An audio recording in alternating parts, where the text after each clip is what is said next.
오늘은 지난 시간에 이어서 마태복음 7장을 가지고 누가 천국에 들어가는가 라는 제목으로 함께 은혜를 나누고자 합니다. 오늘은 산상수훈 마지막 시간입니다. 마태복음 5장부터 7장까지가 산상수훈이잖아요. 오늘은 마태복음 7장 산상수훈 마지막을 살펴보겠습니다. 오늘 우리가 살펴볼 마태복음 7장은 크게 네 단락으로 구분이 되어 있습니다. 첫 번째 단락에서 예수님은 우리에게 비판하지 말라고 말씀하셨습니다. 그리고 두 번째 단락에서는 구하고 찾고 두드리라고 말씀하셨습니다. 세 번째 단락에서 예수님은 우리에게 좁은 문으로 들어가라고 말씀하시고, 네 번째 단락에서는 누가 천국에 들어갈 수 있는지 말씀하고 있습니다. 오늘 말씀을 통해서 비판하지 말라는 것이 무슨 뜻인지 살펴보고, 우리가 무엇을 구하고 찾고 두드려야 하는지 살펴보겠습니다. 그리고 예수님이 우리에게 들어가라고 말씀하신 좁은 문과 누가 천국에 들어갈 수 있는지 살펴보면서 은혜를 나누고자 합니다. 여러분, 누가 천국에 들어갑니까? 이것이 오늘 설교 본문 제목인데요. 누가 천국에 들어가게 되죠?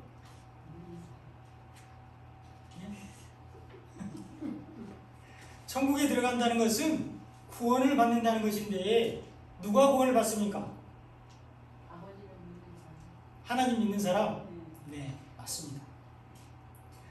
근데 성경에서는 주의 이름을 부르는 사람이 구원을 받는다 이렇게 말씀하고 있습니다. 예수님의 이름을 부르는 사람, 물론 하나님을 믿는 사람이 예수님의 이름을 부르는 것이죠. 자, 요엘서 2장 32절에 보면 누구든지 여호와의 이름을 부르는 자는 구원을 얻으리니 이렇게 기록되어 있습니다. 구약성경 요엘 2장 32절에 누구든지 여호와의 이름, 하나님의 이름을 부르는 사람이 구원을 받는다 이렇게 기록되어 있습니다. 누구든지 하나님의 이름을 부르는 사람, 예수님의 이름을 부르는 사람들이 구원을 받는다고 말씀합니다. 주님의 이름을 부르는 사람들이 구원을 받습니다. 베드로 사도도 이 말씀을 오순절 설교에서 인용했습니다. 사도행전 22장 21절에 보면 누구든지 주의 이름을 부르는 자는 구원을 받으리라 이렇게 선포하고 있습니다. 베드로 사도는 구약의 요엘서의 말씀을 인용해서 유월절을 지키기 위해서 천하각국에서 예루살렘에 온 유대인들에게 예수님을 전했습니다. 성령으로 충만한 베드로는 소리를 높여서 누구든지 주의 이름을 부르는 자는 구원을 받으리라 이렇게 외쳤습니다. 그리고 바울도 로마서에서 이 말씀을 또 한 번 증거하고 있습니다. 로마서 10장 13절에 보면 누구든지 주의 이름을 부르는 자는 구원을 받으리라 이렇게 말했습니다. 예수님의 이름을 부르는 사람들은 다 누구든지 구원을 받는다고 말하고 있습니다. 유대인이나 헬라인이나 차별 없다고 말씀합니다. 예수님은 자신을 부르는 모든 사람에게 부여하시는데 구원을 받게 하겠다는 것입니다. 주의 이름을 부르는 사람들이 천국에 들어가게 됩니다. 그런데 이 마태복음 7장에서 예수님은 조금 다르게 말씀하고 있습니다. 예수님은 하나님의 뜻대로 행하는 사람만 천국에 들어간다 이렇게 오늘 마태복음 7장에서 말씀하고 있습니다. 오늘 보면 21절에 보면 나더러 주여 주여 하는 자마다, 예수님의 이름을 부르는 거죠. 나더러 주여 주여 하는 자마다 다 천국에 들어갈 것이 아니요 다만 하늘에 계신 내 아버지의 뜻대로 행하는 자에 들어가리라 이렇게 말씀하고 있습니다.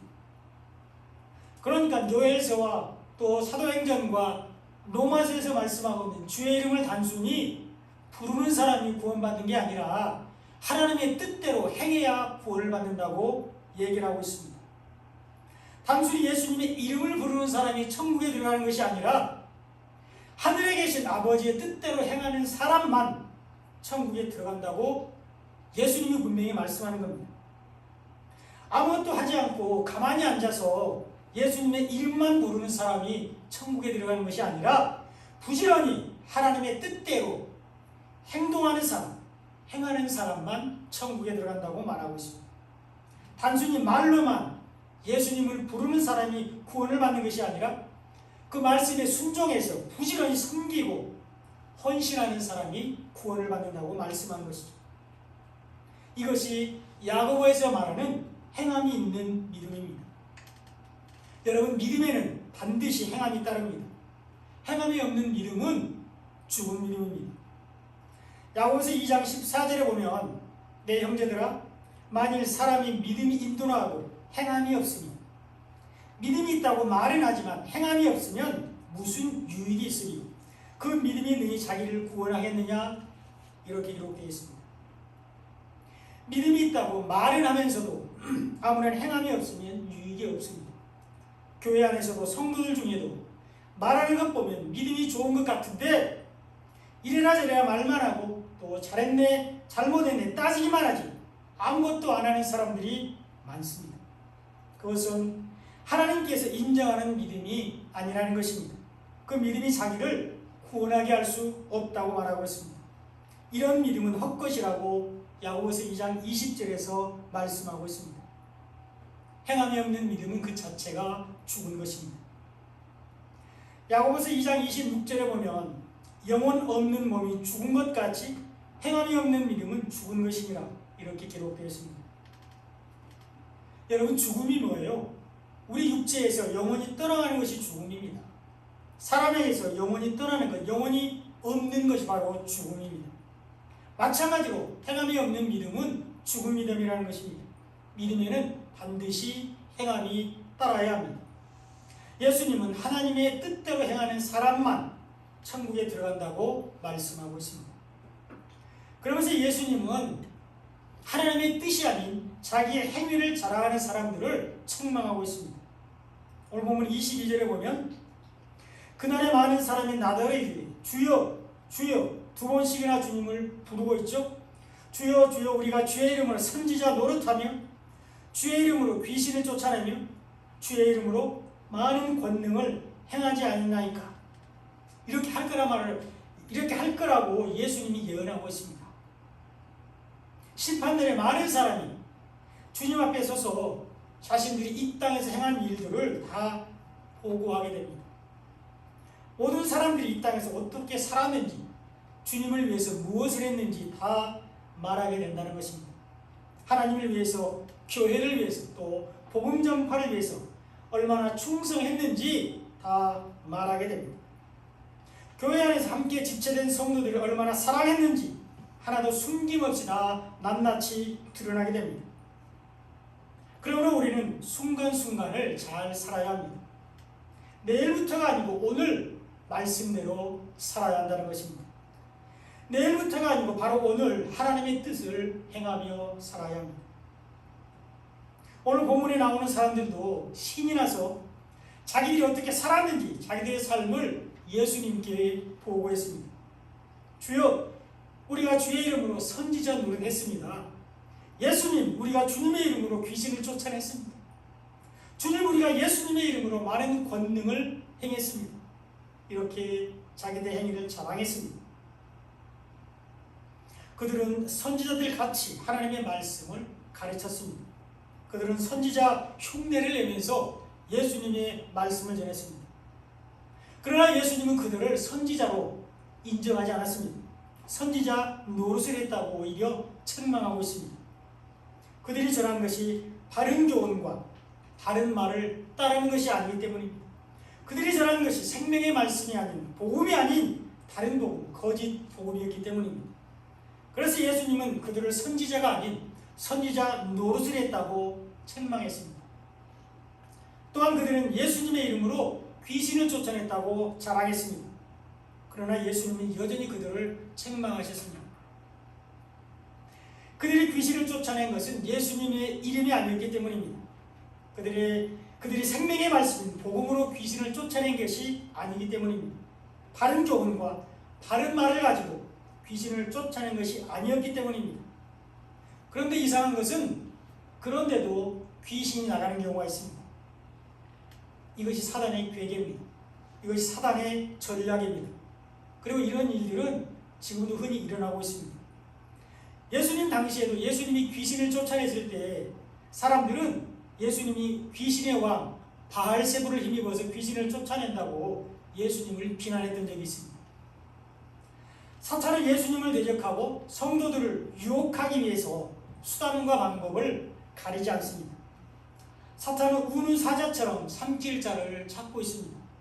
사탄은 거짓으로 성도들을 속게 만듭니다. 그러므로 귀신이 참 예수님의 이름이 아니어도 참 생명의 말씀인 복음이 아니어도 일시적으로 쫓겨나가기도 합니다. 그런데 왜 그렇게 하느냐? 성도들을 미혹하기 위해서입니다. 그리고 선지자 노릇하는 사람들을 더 교만하게 해서 더 많은 잘못을 저지르게 하려고 속이는 것입니다. 그런데 이렇게 나간 귀신은 그 사람 안에 말씀이 없기 때문에, 생명의 말씀인 복음이 없기 때문에 더 많은 귀신을 데리고 다시 들어갑니다. 이것이 누가복음 11장 24절로 26절에 나오는 귀신 하나가 나갔다가 7이 다시 들어가는 사건을 보면 알 수 있습니다. 오직 귀신은 하나님의 성령으로, 생명의 말씀인 복음으로 쫓아내야 합니다. 그리고 또한 사람들은 예수님께 나와서 예수님의 이름으로 많은 권능을 행했다고 자랑했습니다. 그러나 예수님은 그들을 또 책망했습니다. 이 권능은 지금도 많은 사람들이 좋아하고 믿고 따르는 은사입니다. 그리고 그러나 우리를 구원에 이르게 하는 것은 이 은사가 아니라 바로 생명의 말씀입니다. 성령의 능력으로 나타나는 각종 은사들은 복음을 전하기 위한 수단일 뿐입니다. 이러한 은사들은 우리가 예수님을 전하기 위해서 꼭 필요한 경우에 우리에게 주시는 것입니다. 예수님도 사역하실 때에 죽은 자를 살리고 병든 자를 고치고 귀신을 쫓아냈습니다. 그런데 그때마다 예수님께서 꼭 하신 것이 있습니다. 그 사람에게 이것을 드러내지 말라고, 아무에게도 말하지 말라고 말씀하셨습니다. 예수님은 권능을 행하러 오신 것이 아니고 복음을 전하러 오셨기 때문입니다. 그러므로 은사가 목적이 되어서는 안 됩니다. 은사를 통해서 복음이 증거되어야 합니다. 우리는 말씀이 아닌 은사를 따라가면 안 됩니다. 사탄도 예수님의 권능을 흉내냅니다. 그들은 공중 권세를 잡은 영으로서 일시적이고 또 제한적으로 하나님께로부터 권능을 허락받았습니다. 그러므로 우리는 은사를 맹목적으로 믿지 말고 잘 분별해야 됩니다. 요한일서 4장 1절에 보면 사랑하는 자들아 영을 다 믿지 말고 오직 영들이 하나님께 속하였나 분별하라. 많은 거짓 선지자가 세상에 나왔음이라 이렇게 기록되어 있습니다. 우리가 예수님 안에 있을 때, 우리가 생명의 말씀인 복음 안에 있을 때 우리는 영들을 분별하게 됩니다. 그러나 우리 안에 말씀이 없으면 그 영을 우리는 분별할 능력이 없습니다. 그래서 따라가다가 멸망하는 사람들이 많습니다. 그래서 우리 안에 생명의 말씀이 있어야 됩니다. 우리는 자기 뜻이 아닌 하나님의 뜻대로 행하는 사람이 되어야 합니다. 성경에 하나님의 뜻이 많이 나타나 있죠. 그렇지만 오늘 마태복음 7장 오늘 본문을 중심으로 4가지로 살펴보도록 하겠습니다. 첫째로 하나님의 뜻은 비판하지 않는 것입니다. 오늘 본문 1절로 2절에 보면 비판을 받지 아니하라거든 비판하지 말라. 너희가 비판하는 그 비판으로 너희가 비판을 받을 것이요 너희가 헤아리는 그 헤아림으로 너희가 헤아림을 받을 것이니라. 이렇게 말씀하셨습니다. 예수님은 우리에게 남을 비판하지 말라고 말씀하셨습니다. 예수님은 우리에게 남을 헤아리지 말라고 말씀하셨습니다. 우리가 남을 비판하면 똑같이 비판을 받는다고 말씀합니다. 우리가 헤아리는 그 헤아림으로 우리도 헤아림을 받는다고 말씀하고 있습니다. 이것은 예수님의 말씀입니다. 그리고 비판하고 헤아리는 것, 이것은 율법의 특징 중에 하나입니다. 율법의 판단 기준은 행위입니다. 겉으로 드러나는 행위로 남을 판단하고 평가하고 비판합니다. 또한 율법은 절대적으로 자기중심적입니다. 절대로 남을 배려하지 않습니다. 눈에는 눈, 이에는 이가 율법입니다. 받은 대로 대갚아주는 것이 율법의 특징입니다. 율법은 용서가 없습니다. 율법은 정죄하기 위해 있는 것입니다. 이것이 율법의 목적입니다. 그래서 율법을 남에게 적용하면 뱀이 됩니다. 모세가 들었던 그 지팡이를 땅에 던졌을 때 그 지팡이가 뱀이 됐습니다. 그리고 꼬리를 잡았을 때 다시 지팡이가 됐습니다. 율법을 나에게 적용하면 내 죄를 깨닫게 한다는 것입니다. 그리고 또 한 가지 율법의 특징은 아무도 율법을 완벽하게 지킬 수 없다는 것입니다. 인간은 누구나 크든 작든 율법을 범할 수밖에 없습니다. 그러므로 율법으로 나도 완벽하지 않으니까 남을 비판하지 말라는 것입니다. 나도 율법을 다 지키지 못하기 때문에 남을 비판하지 말라는 것입니다. 그런데 우리는 내 눈에 있는 들불은 보지 않고 내 눈에 있는 커다란 티는 보지 않고 남의 눈에 있는 작은 티를 열심히 봅니다. 그리고 판단하고 비난하고 정죄합니다. 잘못됐다고 헤아립니다. 내 말 잘 들어, 내가 너의 잘못을 바로잡아 줄게, 이렇게 남을 가르치려고 듭니다. 이것이 외식이라고 예수님이 분명히 말씀하셨습니다. 그 대표적인 사람들이 바로 바리새인들입니다. 오늘 본문 5절에 보면 외식하는 자여 먼저 내 눈 속에서 들보를 빼어라. 그 후에야 밝히 보고 형제의 눈 속에서 티를 빼리라. 이렇게 예수님이 말씀하셨습니다. 우리는 먼저 우리 눈 속에 있는 들보를 빼내야 합니다. 그리고 나서 우리가 밝은 눈으로 형제의 눈 속에 있는 티를 빼야 합니다. 여기서 말하는 들보와 티는 물론 우리의 잘못된 행위, 남을 비판하고 헤아리는 것, 이것을 말하는 것이지만 더 중요한 영적인 의미는 우리를 소경이 되게 만드는 율법을 상징하고 있습니다. 우리를 밝히 보지 못하게 만드는 율법의 행위를 가리키고 있습니다. 우리를 맹인이 되게 만드는 율법주의, 그리고 문자주의, 윤리, 도덕을 들보라고, 티라고 말하고 있는 것입니다. 이것을 고린도후서 3장 14절에서는 우리의 눈을 가리고 있는 수건이다, 이렇게 표현합니다.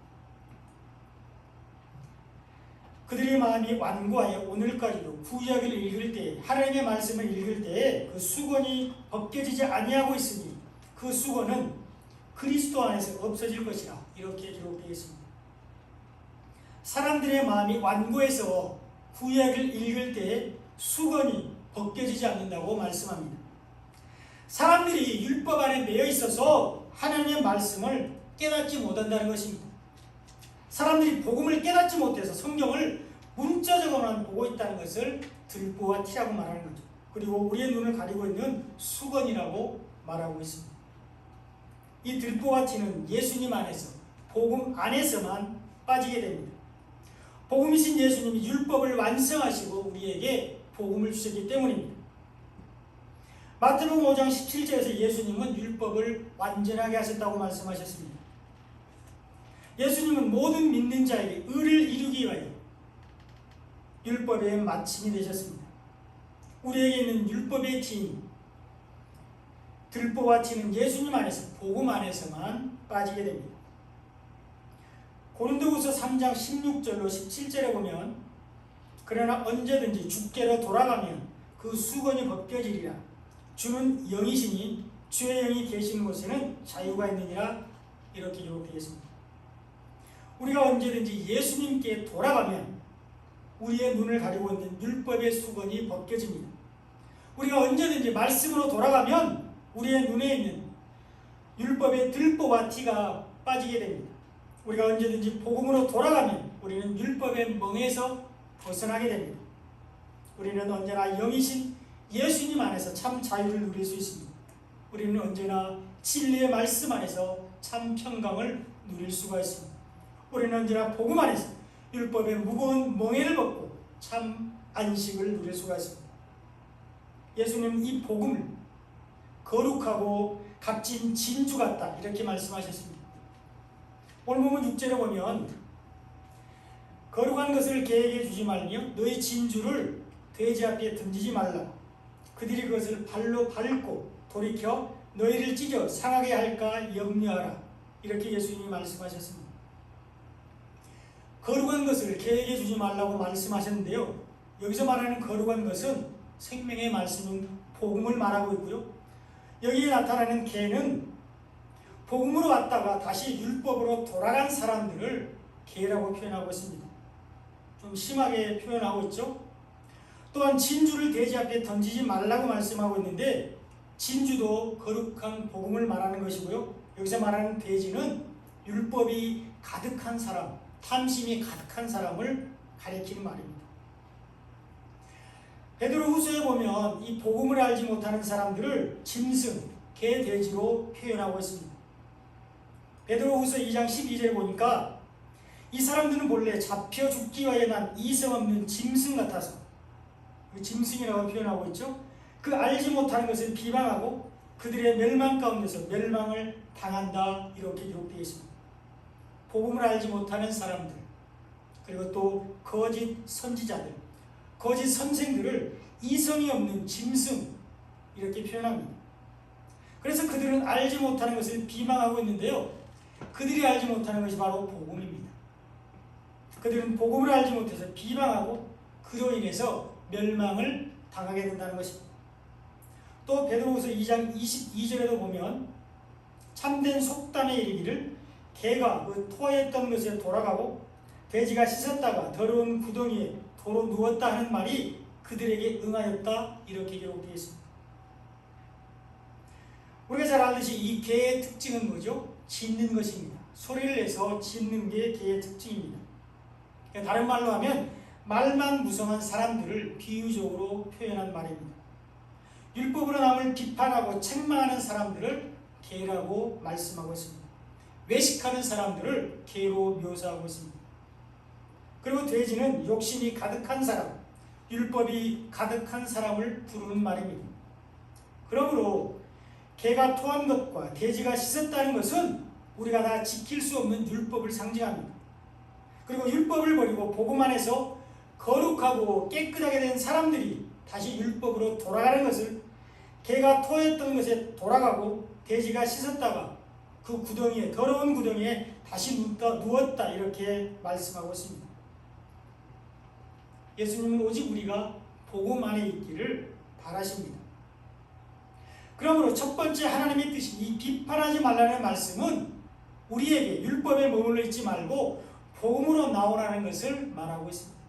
그리고 우리가 율법으로 남을 비판하고 판단하고 헤아리지 말고 복음 안에서 서로 사랑하라는 것이 하나님의 뜻입니다. 두 번째 하나님의 뜻은 구하고 찾고 두드리는 것입니다. 오늘 보면 7절에 보면 구하라 그리하면 너에게 주실 것이요 찾으라 그리하면 찾아낼 것이요 문을 두드리라 그리하면 너희에게 열릴 것이니, 이렇게 말씀하고 있습니다. 이 말씀은 우리가 참 좋아하는 말씀입니다. 자, 그래서 한번 다 같이 합독해 보도록 하겠습니다. 다 같이 한번 읽겠습니다. 시작. 구하라 그리하면 너희에게 주실 것이요 찾으라 그리하면 찾아낼 것이요 문을 두드리라 그리하면 너희에게 열릴 것이니. 아멘. 우리는 이 말씀을 좋아해서 자주 암송하고 읽기도 합니다. 구하는 대로 다 준다고 그러고 찾으면 찾아낸다고 그러고 문을 두드리면 열릴 것이라, 이렇게 말씀하니까 우리는 이 말씀을 좋아합니다. 구하는 사람마다 받을 것이요 찾는 사람이 찾아낼 것이요 문을 두드리는 사람이 열릴 것이라고 말씀합니다. 그러면서 육신의 아버지도 자기 자식에게 좋은 것을 주는데 하나님께서 구하는 자에게 좋은 것으로 주시지 않겠느냐, 이렇게 말씀하셨습니다. 그러므로 우리는 하나님께 좋은 것을 달라고 구하고 찾고 두드려야 합니다. 우리가 구하고 찾고 두드려야 하는 것은 하나님께서 우리를 위해서 예비하신 좋은 것입니다. 하나님께서 구하고 찾고 두드리는 사람을 위해서 예비하신 좋은 것은 바로 생명의 말씀입니다. 사람들은 육의 양식, 이 땅에서 성공하는 것들을 위해서 구할지 모르지만 하나님이 예비하신 좋은 것은 생명의 말씀입니다. 하나님께서 사랑하는 자녀들을 위해서 준비하신 좋은 것은 생명의 말씀인 복음을 가리키고 있습니다. 하나님께서 구하고 찾고 두드리는 사람들에게 주실 것은 바로 성령이십니다. 우리가 잘 알듯이 이 마태복음은 유대인들을 대상으로 기록한 책입니다. 그런데 유대인들은 이 복음을 받아들이지 않고 믿지 않아서 성령이 무엇인지 알 수 없습니다. 그래서 다른 복음서에서는 구하고 찾고 두드리는 자에게 성령을 주신다고 말씀하시지만 이 마태복음에서는 좋은 것으로 표현하고 있습니다. 우리는 생명의 말씀인 복음을 구하고 찾고 두드려야 합니다. 예수님께서 복음으로 우리를 먼저 섬겨주셨습니다. 예수님이 십자가에서 복음으로 우리를 먼저 섬겨주셨는데요. 이것이 우리가 받은 대접이고 이것이 하나님의 사랑입니다. 오늘 보면 12절에 보면 그러므로 무엇이든지 남에게 대접을 받고자 하는 대로 너희도 남을 대접하라. 이것이 율법이요 선지자니라 이렇게 말씀하셨습니다. 섬김을 받으러 오신 것이 아니고 우리를 섬기러 오신 예수님이 우리를 먼저 섬겨주셨는데 우리에게 생명의 말씀인 복음을 주신 것이 최고의 섬김입니다. 이것이 우리가 받은 최고의 대접입니다. 이것이 우리가 받은 최고의 사랑입니다. 그러므로 우리는 이 대접을 나눠야 합니다. 우리도 이 사랑을 전해야만 합니다. 예수님은 남에게 대접을 받고자 하는 대로 너희도 남을 대접하라 이렇게 말씀하셨습니다. 우리는 예수님이 우리를 대접하신 복음을 사모하고 받기를 간절히 소망했습니다. 그리고 그 복음을 받아들이고 믿음으로 구원을 받았습니다. 그러므로 우리도 남을 대접해야 하는데 우리가 받은 복음을 전하는 것이 남을 대접하는 것입니다. 이것이 율법이요 선지자라고 말씀하고 있는데 구약 성경의 완성인 예수님을 말씀합니다. 우리는 다른 사람들에게 이 예수님을 전해야 합니다. 이것이 이웃사랑입니다. 그러므로 두 번째 하나님의 뜻인 구하고 찾고 두드리라는 것은 오직 생명의 말씀인 복음만을 구하라는 것입니다. 그 복음을 다른 사람들에게 전하라는 것을 말씀하고 있습니다. 이것이 하나님의 뜻입니다. 세 번째 하나님의 뜻은 우리에게 좁은 문으로 들어가라고 말씀하고 있습니다. 오늘 본문 13절 14절에 보면 좁은 문으로 들어가라. 멸망으로 인도하는 문은 크고 그 길이 넓어 그리로 들어가는 자가 많고 생명으로 인도하는 문은 좁고 길이 협착하여 찾는 자가 적음이라. 이렇게 예수님이 말씀하셨습니다. 예수님은 우리에게 좁은 문으로 들어가라고 말씀합니다. 그 문이 바로 생명으로 인도하는 문이기 때문입니다. 이 문이 예수님을 위해서 마련한 양들의 문입니다. 이 좁은 문이 은혜의 연못인 베데스다 연못으로 들어가는 양문입니다. 이 문으로 들어가신 예수님은 베데스다 연못 안에 앉은 많은 병자들, 맹인들, 다리 저는 사람들, 혈기 많은 사람들을 고치셨는데 그 중에 38년 된 병자도 있었습니다. 그들은 행각 5 안에 있던 자들입니다. 율법 안에 있던 자들을 말하고 있습니다. 예수님이 율법 안에 앉은 그들을 복음으로 고쳐주셨습니다. 이것이 좁은 문입니다. 이것이 생명의 문입니다. 이것이 복음의 문입니다. 그러나 찾는 자가 적다고 말씀하고 있습니다. 왜 그럴까요? 문이 좁고 길이 협착하기 때문입니다.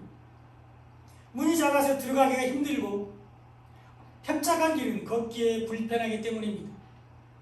좁은 문은 허리를 숙이고 최대한 몸을 낮춰야 들어갈 수가 있고 길이 좁아서 불편한 데에도 많은 장애물들이 있기 때문에 찾는 자가 적다고 말씀하고 있습니다. 무엇을 말씀합니까? 신앙생활에는 겸손과 인내가 필요하다는 것을 말씀하고 있습니다. 그래도 예수님은 우리에게 좁은 문으로 들어가기를 힘쓰라고 말씀하셨습니다. 좁은 문으로 들어가기를 힘쓰라.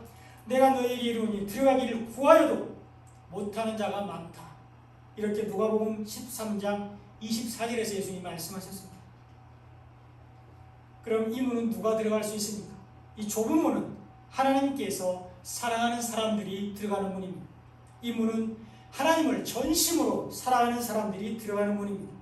이 좁은 문은 자기의 행위를 자랑하지 않고 오직 하나님의 뜻대로 행하는 사람들만 들어가는 문입니다. 이 길은 하나님께서 예수님에게 주신 사람들이 들어가는 문입니다. 이 길은 우리를 구원하시기 위해서 예수님을 통해서 하나님께서 우리에게 주신 생명의 길입니다. 이 길이 진리요 길이요 진리요 생명 되시는 예수님의 길입니다. 우리는 멸망으로 인도하는 크고 넓은 길이 아닌 좁고 협착한 길을 가야 합니다.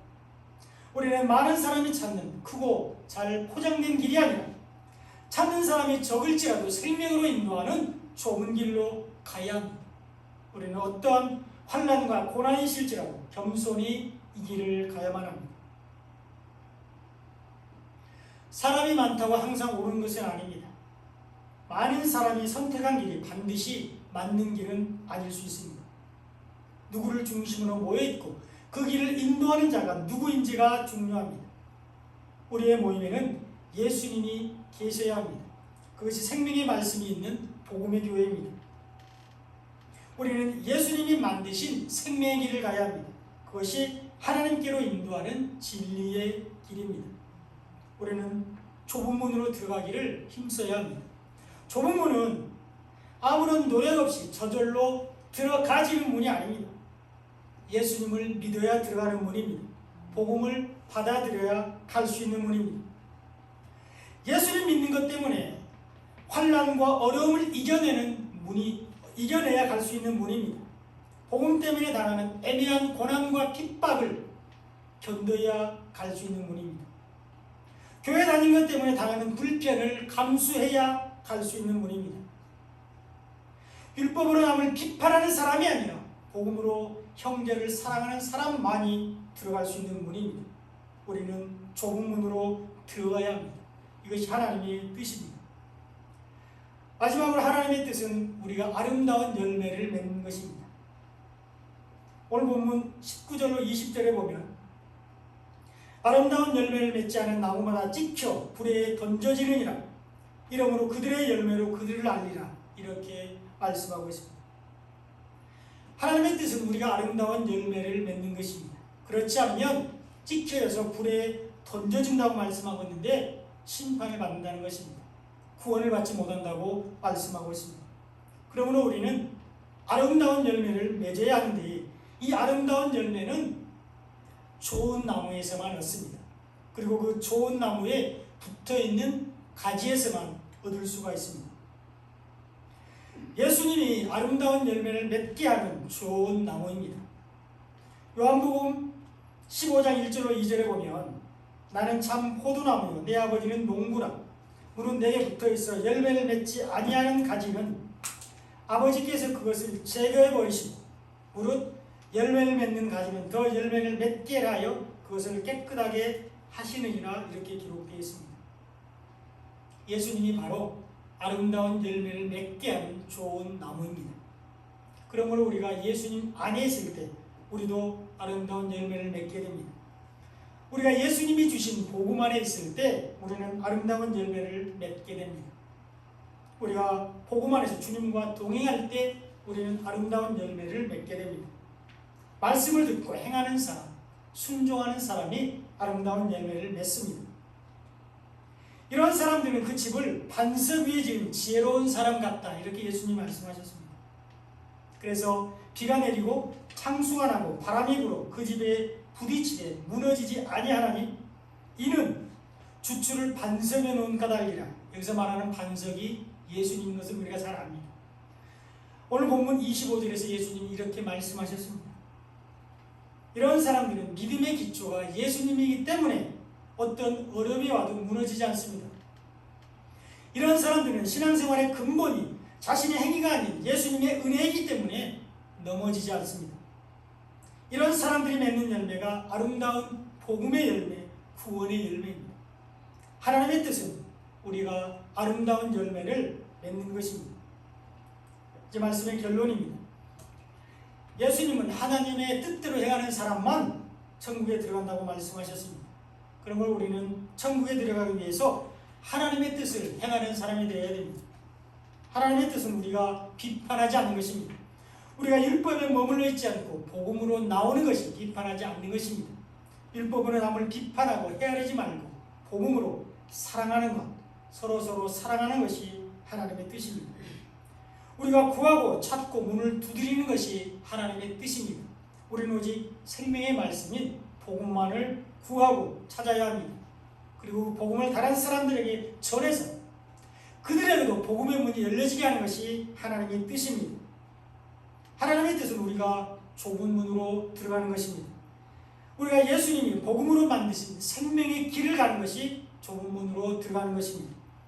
복음 때문에 당하는 환난과 핍박을 믿음으로 이기는 것이 하나님의 뜻입니다.